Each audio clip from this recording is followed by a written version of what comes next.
नमस्कार दोस्तों, स्वागत है आपका एक बार फिर से आपके अपने यूट्यूब चैनल कंपटीशन प्रिपरेशन पे। आई होप आप सारे अच्छे होंगे और पूरे दिन पढ़ाई वढ़ाई करी होगी। ठीक है, क्योंकि कई बार हो जाता है मैं पूछ नहीं पाता आपसे कि पढ़ाई करी या नहीं करी। तो मैं ऑफिस से आ चुका हूँ, मैंने सोचा लाओ आपको एक वीडियो प्रोवाइड कर देता हूँ और हाल चाल भी ले लूँगा कि पढ़ाई करी नहीं करी। तो बताना कमेंट सेक्शन में कि पढ़ाई करी, पढ़ाई बढ़िया चल रही है नहीं चल रही है, क्योंकि पूरे दिन तो अगर घूमोगे तो फिर कहाँ से सिलेक्शन होगा कि एक वीडियो देख के। और दूसरी चीज़, पीडीएफ जो प्रोवाइड करी है वो देखने के लिए नहीं कि देखते रहो कि पीडीएफ देखता रहूँ। जो सेट मैं 4 अगस्त से शुरू कर रहा हूँ। 4 अगस्त फर्स्ट शिफ्ट मैंने करवा दिया, सेकंड शिफ्ट करवा रहा हूँ आज, फिर थर्ड शिफ्ट आएगी। ऐसे जो पेपर बचे हुए हैं 8 9 10 शिफ्ट तो मैं करवा ही चुका हूँ, बाकी के शिफ्ट भी 2 4 10 दिन में ख़त्म ही कर दूंगा। ठीक है, तो आप लोग थोड़ा स्पीड से लगाओ, नहीं तो मेरी स्पीड मैच करने के लिए मैं एक दिन में 5 सेट 6 सेट करवाऊँगा, और आपसे अगर 2 सेट भी नहीं हो रहा है तो करवाने का कोई फ़ायदा नहीं। आप वीडियो देख के कुछ नहीं सीख पाओगे अगर आप खुद से मेरे साथ नहीं करोगे। तो ये रजाई में न लेटे रहो, उठाओ पेन और कॉपी और दिमाग अपना दौड़ाना शुरू करो। तो चलो पहले प्रश्न पे आते हैं। मैथमेटिक्स का प्रश्न। वीडियो पसंद आएगी तो लाइक कर लेना और पढ़ते रहना, ठीक है, नहीं तो ठंडी में रजाई ओढ़ के बस बैठे रहो मुँह बनाए। अब ये प्रश्न तुम ही लोग बताओगे। कहा गया ए अनुपात बी 2:3 है, सी अनुपात डी 5, ए अनुपात 3 भी है, तो 2 सी अनुपात 5 डी की वैल्यू पूछी गई है। चलो पटाख से दिमाग लगा दो। देखो, अगर अनुपात दिया गया है तो ए को 2 मान सकते हो, बी को 3 मान सकते हो, मान लो तड़ाक से, क्या ही टेंशन है। तो आपका सी अनुपात डी यानी सी बटे डी कितना आ जाएगा, आपको 5a यानी कि 5 दूनी 10 बटे 3b यानी कि 3 तिया 9, यानी सी और डी का अनुपात आ गया 10:9। तो 2c और 5d का अनुपात निकालना है तो c को 10 ले लो, d को 9 ले लो, तो 2c यानी कि 2 × 10 20 बटे 5d यानी कि 45। 5 से काट दोगे 5 9 45, 5 चौको 20, तो आपका अनुपात 4:9 आ जाएगा, यानी कि your ratio will be 4:9, right. CHSL का पेपर है, उड़ा के नहीं कर रहा हूँ, और जिनका मेन से वो लोग बिल्कुल धड़ाधड़ करते रहो, टाइम बिल्कुल एक भी मिनट आपका वेस्ट नहीं होना चाहिए। x - 2/x बराबर दिया गया x² + 4/x², यानी कि स्क्वायर में जाना पड़ेगा, तो इसका स्क्वायर कर दो सीधे सीधे। स्क्वायर करोगे a² + b² - 2ab होगा, यानी a² x²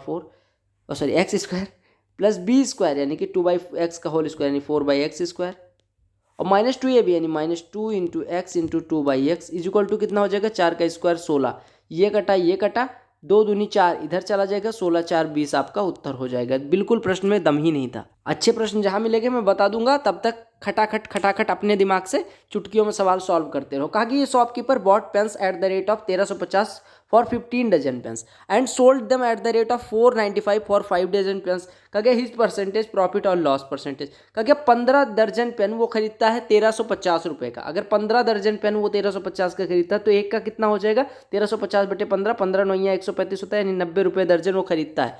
और 5 दर्जन 495 में बेचता है, यानी एक दर्जन 5 495 में डिवाइड करेगा यानी 99 का बेचता है।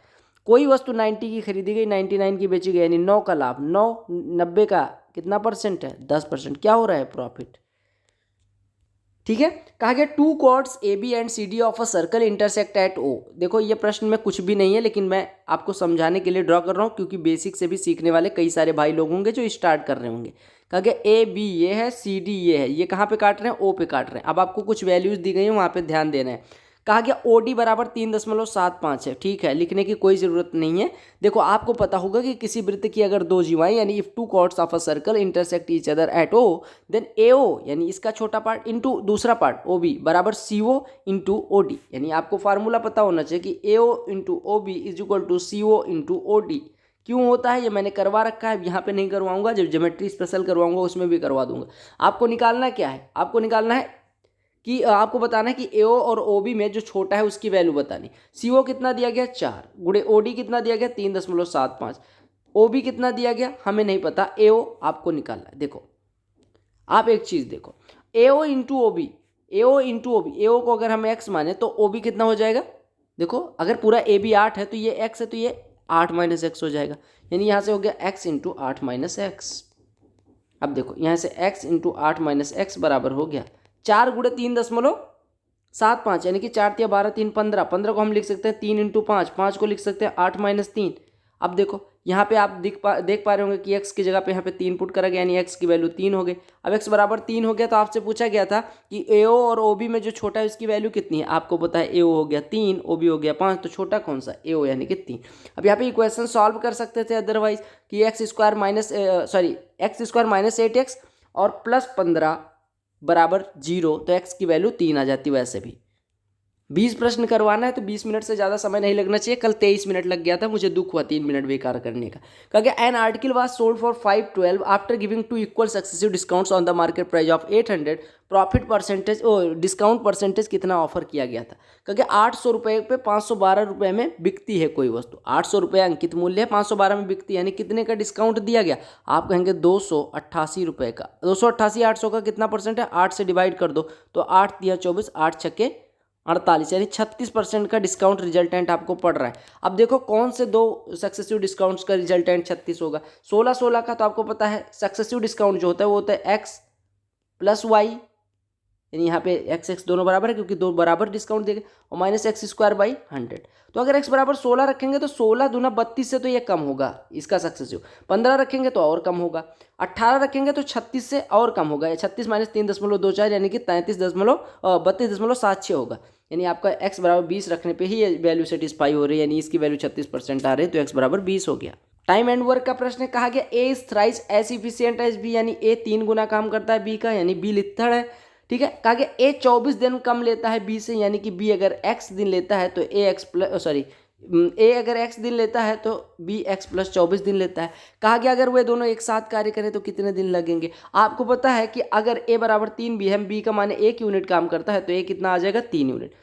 a 3 यूनिट करते हुए x दिन में करता है, यानी टोटल वर्क हो गया 3 इंटू एक्स, और b 1 यूनिट करते हुए x प्लस 24 दिन में करता है, तो उसके द्वारा किया गया काम 1 इंटू एक्स प्लस 24 यानी x प्लस 24 हो जाएगा। दोनों बराबर वर्क करते हैं, यानी 3x बराबर x प्लस 24 यानी 2x बराबर 24 यानी x बराबर 12। अब x बराबर 12 हो गया, यानी a 12 दिन में कोई कार्य करता है और b जो है वो 36 दिन में करता है। एक 12 दिन में, एक 36 दिन में, दोनों मिलके।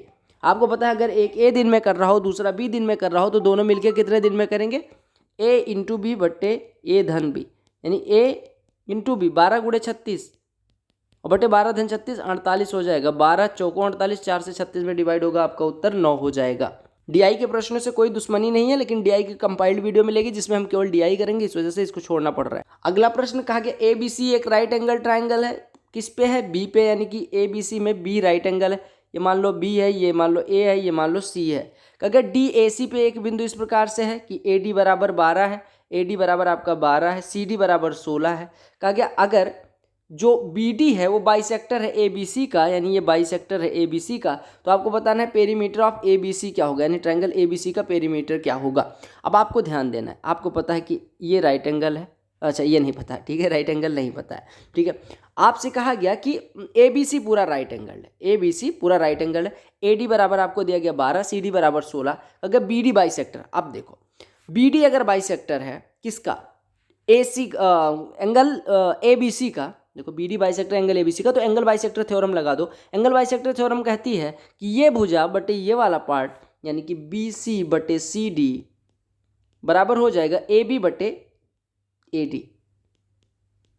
तो यहाँ से हमारा क्या आ जाएगा, ए बी बटे, हम कह सकते हैं ए बी बटे बी सी बराबर कितना हो जाएगा, ए डी कितना है 12 बटे सी डी कितना है 16, यानी कि 3/4, यानी ये 3x हो गया, तो सॉरी ए बी 3x हो गया तो ये 4x हो गया, ठीक है।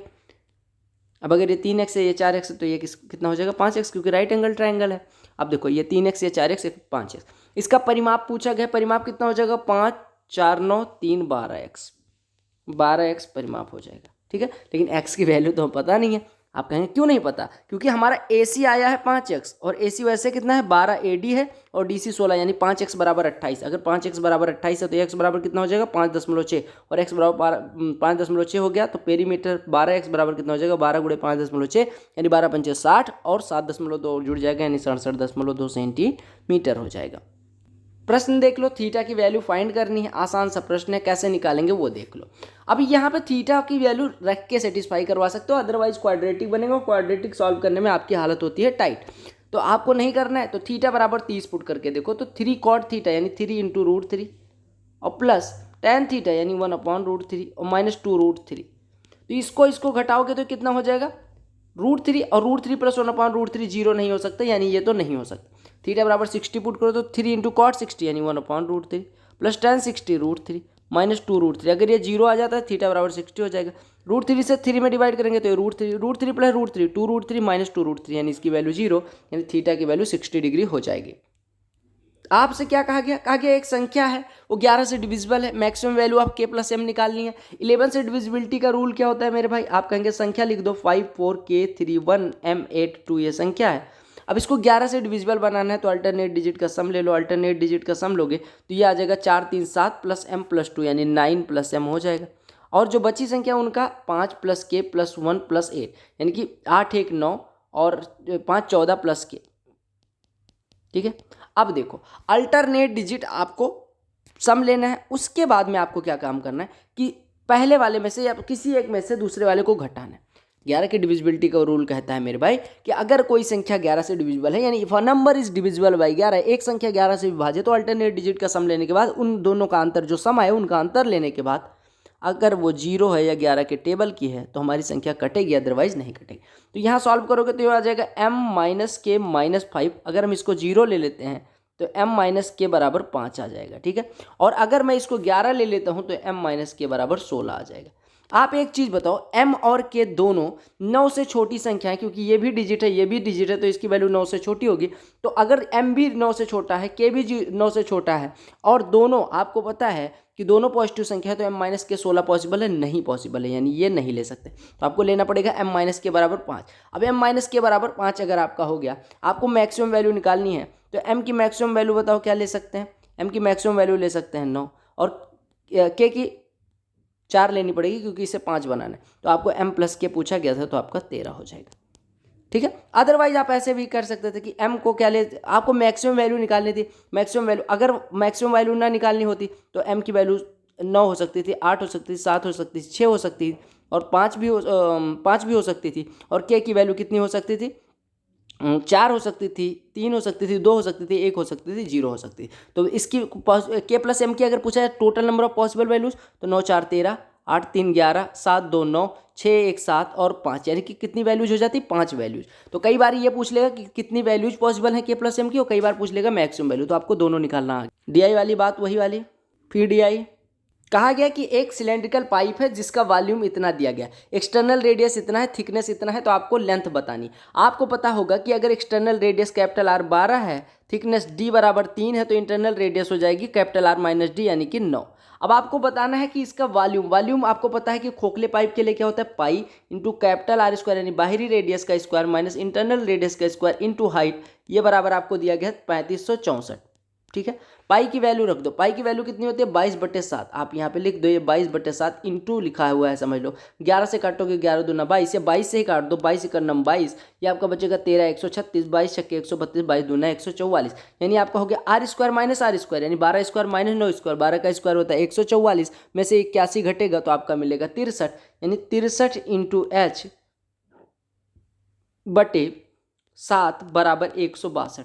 7 9 63, 9 से ये कटेगा तो ये 18 हो जाएगा, यानी h बराबर 18 आ जाएगा। तो आपको बस ये फार्मूला याद रखना था कि pi into capital R square minus small r square into h होता है खोखले बेलन का यानी कि हॉलो सिलेंडर का वॉल्यूम। अगले प्रश्न में दम बिल्कुल नहीं है। कहा गया population of a town increases by 15% in 2018, 10% in 2019 due to a pandemic it decreased by 10% in 2020। What was the percentage increase in the population during 3 years? देखो कहा गया 15% पहले बढ़ी फिर 10% बढ़ी, यानी कि टोटल कितना इंक्रीज हुआ होगा? एक्स और वाई का इंक्रीमेंट परसेंटेज में सक्सेसिव कितना होता है? X plus Y plus X Y by 100, यानी 15 प्लस 10 25 और प्लस 15 गुणे 10/100 यानी कि 1.5 और जुड़ जाएगा, यानी कि ये 26.5% हो जाएगा। 26.5% इंक्रीज हो चुका था, लेकिन कहा गया 10% डिक्रीज हो गया। अब इन दोनों का सक्सेसिव निकाल लो। आपको पता है एक एक्स है एक वाई है, लेकिन इसको माइनस मान के ट्रीट करना। अब एक्स और वाई का रिजल्टेंट होता है X plus Y minus X Y by 100। या हम कहें एक्स प्लस वाई, अगर इंक्रीमेंट है तो X plus Y plus X Y by 100, लेकिन यहाँ पे माइनस है तो हो जाएगा 26.5 माइनस 10 और माइनस 26.5 इंटू 10/100 यानी कि 2.65। तो ये घटाओगे तो ये हो जाएगा 16.5 माइनस 2.65 घटाओगे तो आपका 13.85% इंक्रीमेंट हो जाएगा। अदरवाइज आप 100 मान के भी कर सकते थे। 15% बढ़ेगी 115, फिर 10% बढ़ी तो 11.6 यानी 126.5 हो जाएगा। फिर 10% घटाएंगे, 10% घटने के बाद 12.65 घट जाएगा, यानी आपका आ जाएगा 113.85, यानी कि जो संख्या 100 थी वो 113.85 हो रही है, यानी कितने परसेंट की वृद्धि? 13.85% की वृद्धि। प्रश्न बड़ा है, उत्तर छोटा सा आएगा। कहे ये train starts running at a uniform speed of 60 km/h from station P towards station Q। At the same time another train starts running from station Q towards station P। कहा गया distance between P and Q is 275 kilometre and train meet in 2.5 hours, तो what is the speed of the train P.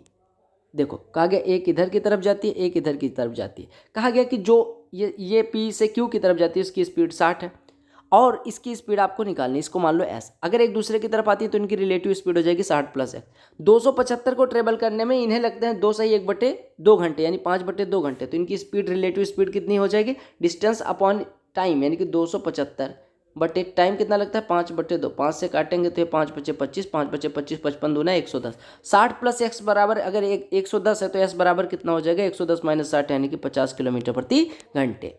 देखो कहा गया वरुण और मधुर ने 25-25 हज़ार रुपये इन्वेस्ट किए, यानी इसने भी 25 हज़ार इन्वेस्ट किया और इसने भाई साहब ने भी 25 हज़ार इन्वेस्ट किया, इसने नहीं इज्जत दे दो। कहा गया वरुण को 11% पर एनम सिंपल इंटरेस्ट मिला। क्या मिला, सिंपल इंटरेस्ट मिला, ठीक है। और कहा गया कि मधुर 10% के रेट से कंपाउंड इंटरेस्ट पाता है, कंपाउंड इंटरेस्ट 10% के रेट से, ठीक है।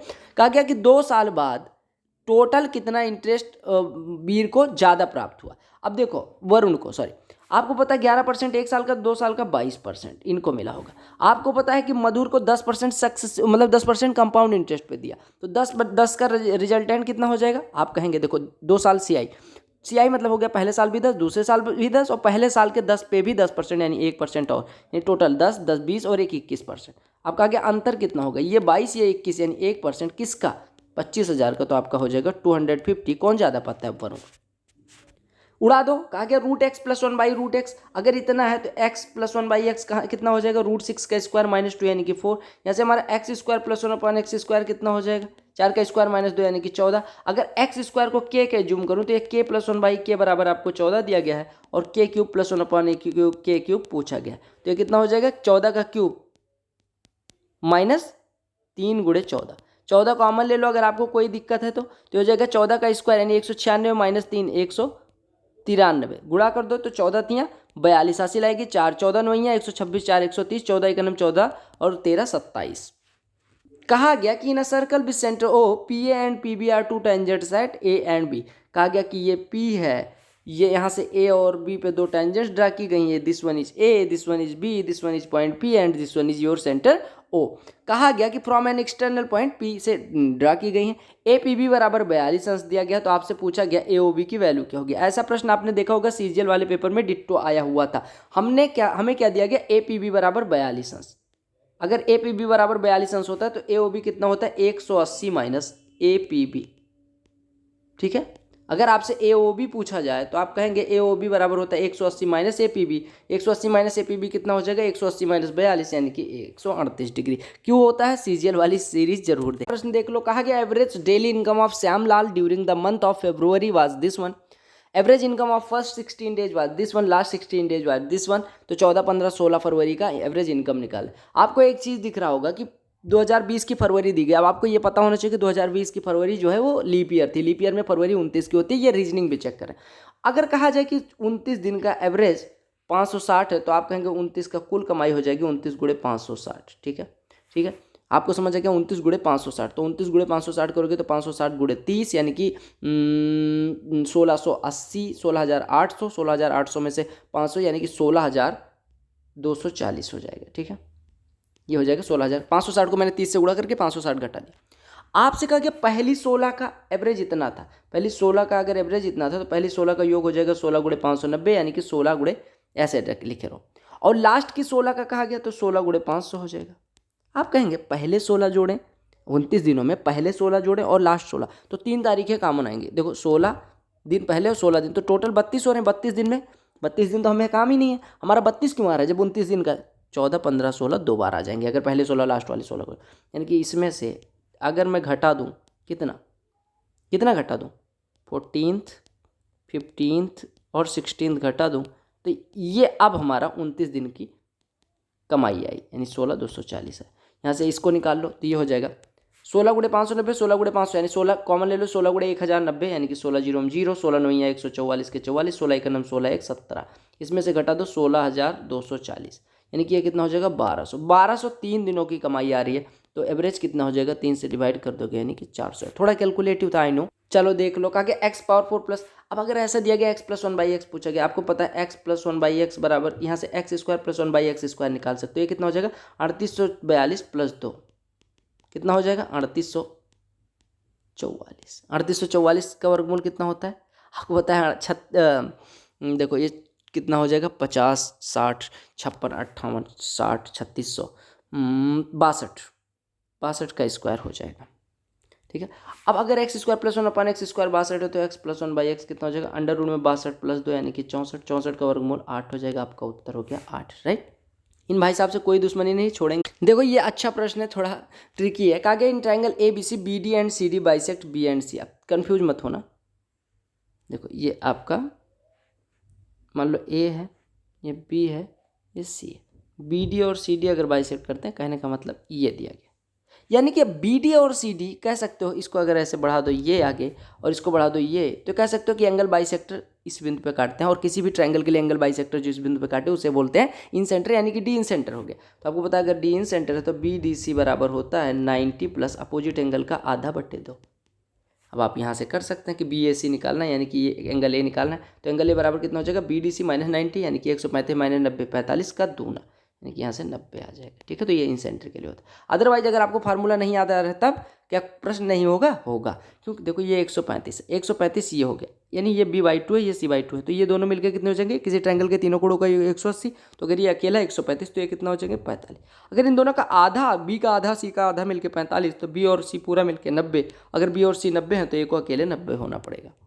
कई बार मैं ज़बरदस्ती बात करता हूँ कि होना पड़ेगा, आप लोग कंफ्यूज ना हुआ करो, होना पड़ेगा ही। कहा कॉसेक थीटा बराबर 41/9। 41 कर्ण है, 9 परपेंडिकुलर, यानी ये हाइपोटेन्यूज, ये परपेंडिकुलर। आपको पता है अगर कॉसेक थीटा इतना है तो आप एक ट्रायंगल बना लो। आपको पता है 40 9 और 41 ट्रिपलेट बनाते हैं, यानी अगर ये 41 है, ये 9 है, तो ये 40 हो जाएगा। आपको निकालना है 5 tan थीटा, यानी 5 × tan थीटा, ये थीटा है तो tan थीटा 9/40, तो 9/40 × 5 9/8। रोम्बस देख के घबराना नहीं, क्योंकि ये रोम्बस है जिसकी side 28 centimetre, one angle 60 degree. तो आपको लार्जर डायगोनल की वैल्यू बतानी है। रोम्बस होता है चारों भुजाएं बराबर, बराबर हो गई, तो ये आपका हो गया। कहा गया एक कोण 60 अंश का, एक कोण 60 अंश का, यानी ये वाला कोण 60 अंश का है। ठीक है, तो आपको बताना है लार्जर डायगोनल की लंबाई। लार्जर डायगोनल की लंबाई यानी कि ये और ये दो डायगोनल बनेंगे। ठीक है, अगर ये दोनों डायगोनल्स हैं तो आपको पता है ये कितना हो जाएगा 30, क्योंकि बाइसेक्ट करेंगे ये 30 हो जाएगा। ठीक है, और ये आपका है, अगर ये 30 है तो ये कितना हो जाएगा 120 का। ठीक है, बस आपका साइन रूल लगा देना है। तो ये आपको पता है ये 28 है। आपको लार्जर डायगोनल, आपको पता है बड़े कोण के सामने की भुजा बड़ी होगी। तो ट्रायंगल देखो ये वाला ब्लैक वाला, जिसमें ब्लैक साइड है ये वाली, तो आपका हो जाएगा साइन 120 बटे बड़ा वाला डायगोनल, यानी साइन 120 बटे एक्स बराबर साइन 30/28, यानी कि 1/56। तो ऐसे x बराबर हो जाएगा 56 गुणे साइन 120। साइन 120 होता है साइन 90 + 30, साइन 90 + 30 हो जाएगा cos 30। cos 30 की वैल्यू होती है √3/2। ये हो जाएगा 56 कटेगा 2 से, यानी 28 √3 हो जाएगा। कई मेथड है, लेकिन इस मेथड से यहाँ करवा, अगली क्वेश्चन में हो सकता है अगले पेपर में कुछ और मेथड से कराऊँ। कई लोग कहते हैं रीजनिंग भी करा दो, इंग्लिश भी करा दो, GS भी करा दो, ये भी करा दो, ऑफिस छोड़ दूँ, जान ले लो मेरी, सांस ना लेने दो, इतने पेपर करवा लो। कहा गया value of this one, value निकालना है। देखो आपको दिख रहा है 3/5 2/5, घटाओगे 1/5, 7 में से 3 घटेगा 4, यानी 4 सही 1/5 लिखा है। 33 में 5/2 से क्या करना है डिवाइड, यानी 2/5 से गुणा कर दो, तो ये हो जाएगा 66/5। 66/5 को हम लिख सकते हैं 13 सही 1/5, ये प्लस में लिखा हुआ है, प्लस 3/7 ऑफ 28, यानी 7 चौको 28, ये 12 हो जाएगा। 12 से इसमें डिवाइड करेंगे 14 आ जाएगा। ये आपका इतना लिखा हुआ, इसको डिवाइड करना है 31 2/5 में डिवाइड करना है। 14 13 27 4 31 सही 2/5 ये लिखा हुआ है, और 31 सही 2/5 में ही डिवाइड करना है, यानी आपका उत्तर हो जाएगा 1। अब अगर कोई बोल दे कि समझ नहीं आया तो भाई साहब बहुत गंदा आदमी हो जाऊंगा मैं। तो यहाँ पे क्लिक करके सब्सक्राइब करो, चलो करो धड़ाक से। ये प्लेलिस्ट किसके लिए है, आपके लिए। ये वाली किसके लिए है, आपके लिए। ये वाली किसके लिए है, आपके लिए। तो तीनों प्लेलिस्ट देखो, क्लिक करो, जाओ सॉल्व करो, और जो पेपर्स प्रोवाइड किया हो देखना नहीं, मुंह बना के अपना रजाई में लैंप जला के बैठ के सारे पेपर प्रैक्टिस करके मेरे अपलोड करने से पहले आपकी सारी शिफ्ट खत्म होनी चाहिए। आप प्लेलिस्ट चेक कर लेना, चैनल पे बहुत कुछ अवेलेबल है, आप चेक कर लेना, बताने की जरूरत नहीं। टेलीग्राम चैनल से जुड़ जाना। Good luck, love you all, bye.